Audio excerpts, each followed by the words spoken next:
Welcome to Books on Air, the podcast that tells the story behind the book. It includes insights from authors about how they compose their work, what inspires them, and what they hope you'll take away from their book. Here's your host for this episode of Books on Air, Suzanne Harris.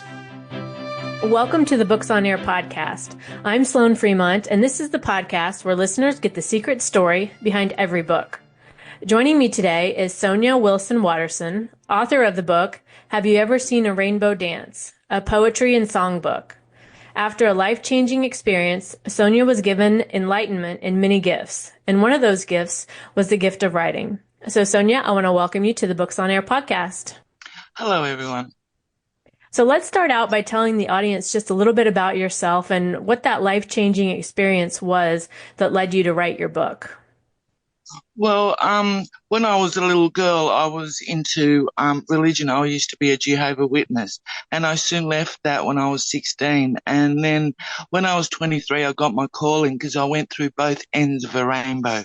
And it was magnificent experience. And ever since, life has been unfolding for me spiritually. I actually met God in a dream in 97 through footprints in the sand. I had never heard of the story and until I had the dream, and I actually met God. And he showed me my future and what I was going to do in the world. And I just been enlightened because of the rainbow, because that's what's in the pot of gold, is the wealth of the universe. And I want to share it with everyone that I can. Interesting. Okay, so tell it, what does that mean to go through both ends of the rainbow? Well, at the time it was physical. So there was, I was in a car and I was driving a car that needed repair. So the windscreen wipers weren't working. And as the rainbow appeared across the road, the wind shifted and I went through it, and it did a dance on my dash. It was just the most magnificent feeling that you could ever experience. And then I turned the corner as I had gone out of the rainbow and I went through again. And it just gave me an opportunity to take everything in. And ever since, I've just been appreciating everything I have and everything the world has to offer. And I see the world in a very different way to most people. So the rainbow, that, as a kid, you always try to find the end of the rainbow and you never can. Were you looking for it, or was it just something that happened to you? I was not looking for it. And when I went down the road, we pulled into a driveway because my partner was in a car ahead of me. And I got out of the car and I ran to him and I said, "Did you see the rainbow? Did you see the rainbow?" He said, "What, the one that did a dance on my dash?" I said, "Did you go through twice?" And he said, "No, only once." But he just recently went through the other end. So that's very spiritually important to us as in our journey, because it's been enlightenment that we've received, and he's received it over the last 20 years where I did it at once. Uh-huh.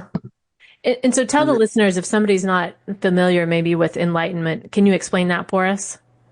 Well, for example, my partner is not spiritual. He doesn't believe in God. He doesn't like the spiritual stuff, but he's had to learn because I sort of can't help it, but I let it out and I share it and I talk to people about it and I enlighten them. So along the way, even though he hasn't been a willing participant, he's learned along the way. And he's much better for it, because spirituality is about everything that isn't material. It's about life. It's about why we're here. It's about our purpose. It's about everything that isn't material. And that's what's in the pot of gold.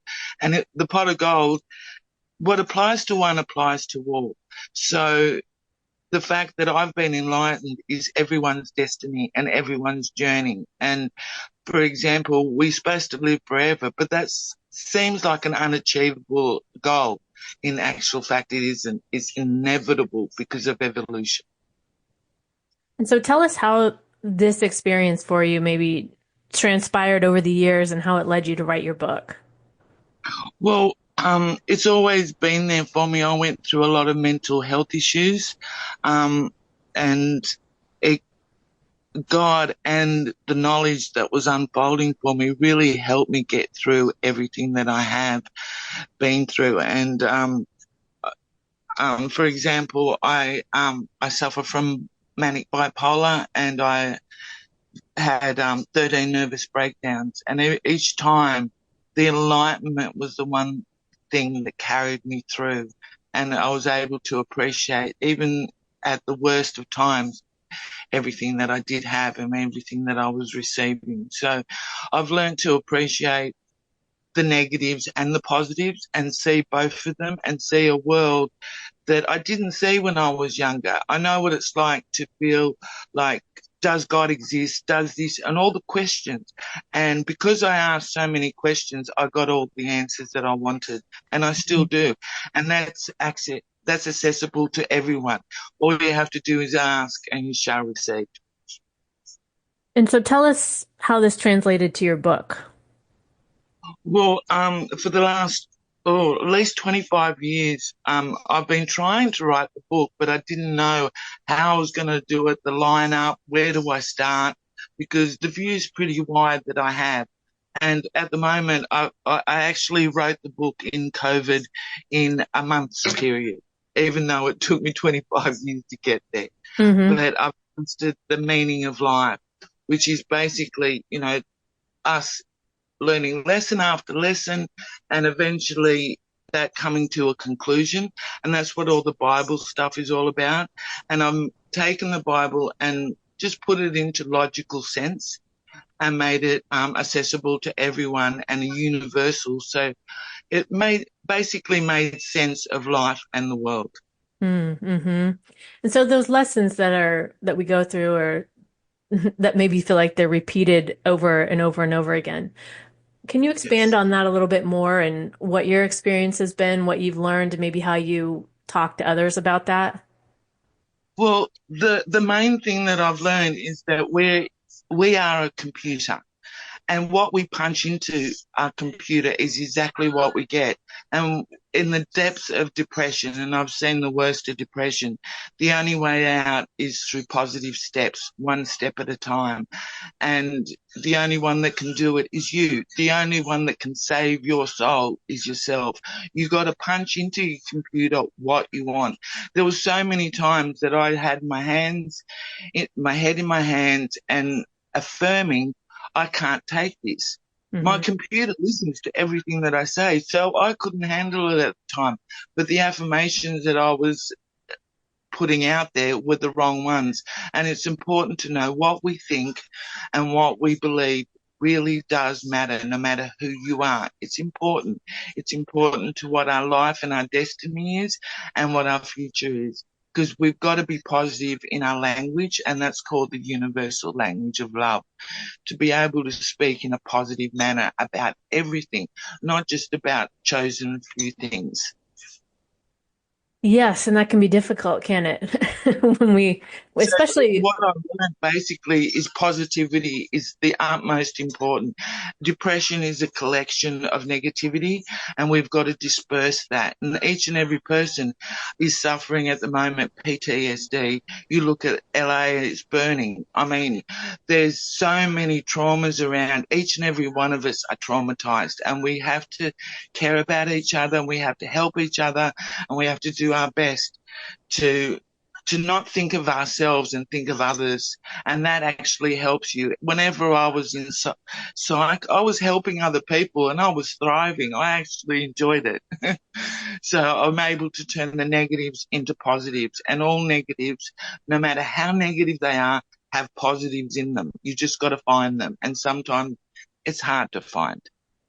Yes, and so how that example you gave of yourself with your head in your hands and saying you can't take it anymore, if someone listening is in a situation maybe like that or similar, how do you start to turn that around when that you've just got to be your own coach and listen to your guides. Your guides, there's a little voice inside of you saying, it's going to be okay. It's going to be better than ever. You can do this. You can go through this. Like when someone's depressed, you don't tell them, just get over it. Right. But you can do this. I believe in you. You've got the strength. I've seen you do this, and this. You're amazing. And uplift them in a way that they can attack whatever they have to face. Yes. And so others doing that, but we also have to remember to do that for ourselves then, it sounds like you're saying. Yes, because we're Yes. braver than we think we are. You know, it comes to a point where we're faced with diversity, and that's when we find out that we're stronger than we thought we were. Yes. And so let's get back to the book and talk a little bit about maybe how your book is different and what sets it apart from other books. Well, the main thing I wanted to address is enlightenment, which, there's the fact that the greatest enlightenment in the book is the fact that Jesus Christ was actually originally Adam. So Jesus and Mary were originally Adam and Eve, and they were not, even Adam and Eve, they weren't respected because they sinned and cast us into hell.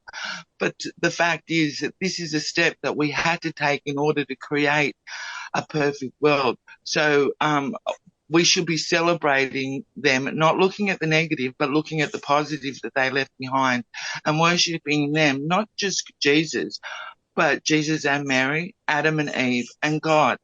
When I looked into Christianity, that was all about Jesus, overkill on Jesus, where I really wondered where the worship of God was. And that's where I'm from. I don't follow religion. I respect all religions and learn from each and every one of them, but I follow God. And that's what I want to teach and people to take away from this and my books. Yes.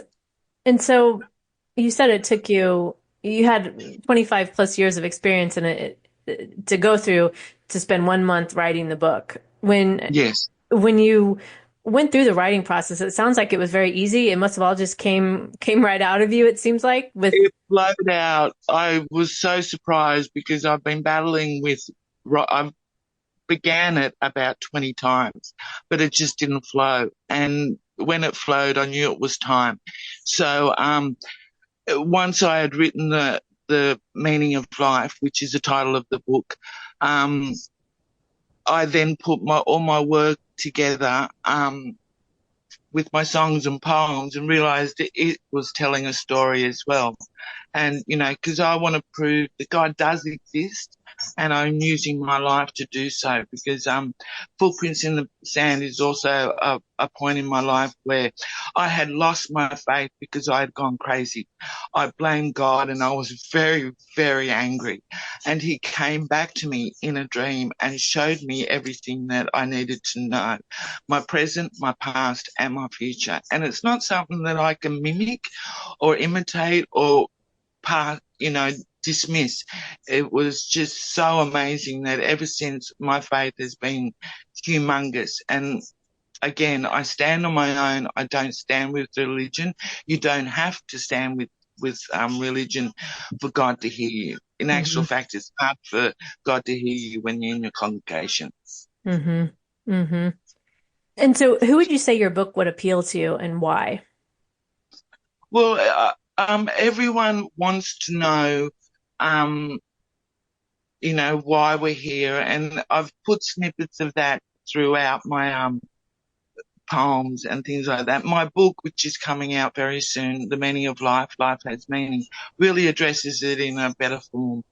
But, I have tried to dabble in teasing the reader in what I want to teach the world, and that's we are capable of peace on earth and becoming a better society. We've just got to focus on the positives. With a positive outlook, we will get a positive outcome.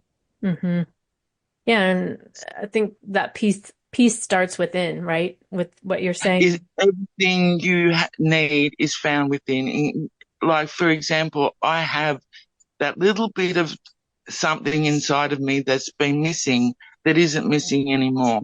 And that's why I want to help with other people, because once you know what the future has in store, what we're here for, why we're have to go through all the pain that we do. Once it makes sense, and that's what I've tried to do with my book, is make sense of it, of life, it becomes easier to put up with the things that you have to. Yes. Well, Sonja, I want to thank you for joining us today. This is just a fascinating topic and what you went through. And I mean, I think the listeners can especially appreciate again, I'll go back to the example you said with your head in your hand saying, I can't do this, and being able to pull yourself up from that. I think many of us can relate to that. So I thank you for joining us today and sharing your message and reminding people of, positivity matters. How you talk to yourself matters. And I want to thank you for joining us today. Thank you very much, Sloan. It's been a privilege. My guest today has been Sonja Wilson Watterson, author of the book, Have You Ever Seen a Rainbow Dance? A Poetry and Songbook. You can find more about the book on Amazon, and I'll link to it in the show notes, so be sure to check that out. You've been listening to the Books on Air podcast, brought to you on Web Talk Radio. You can also hear this podcast on Spotify, iHeartRadio, and Apple Podcasts. I'm Sloan Fremont, and I hope you'll join us for the next Books on Air podcast. Remember, you never know who's going to be here and what we're going to talk about. Thank you so much for listening.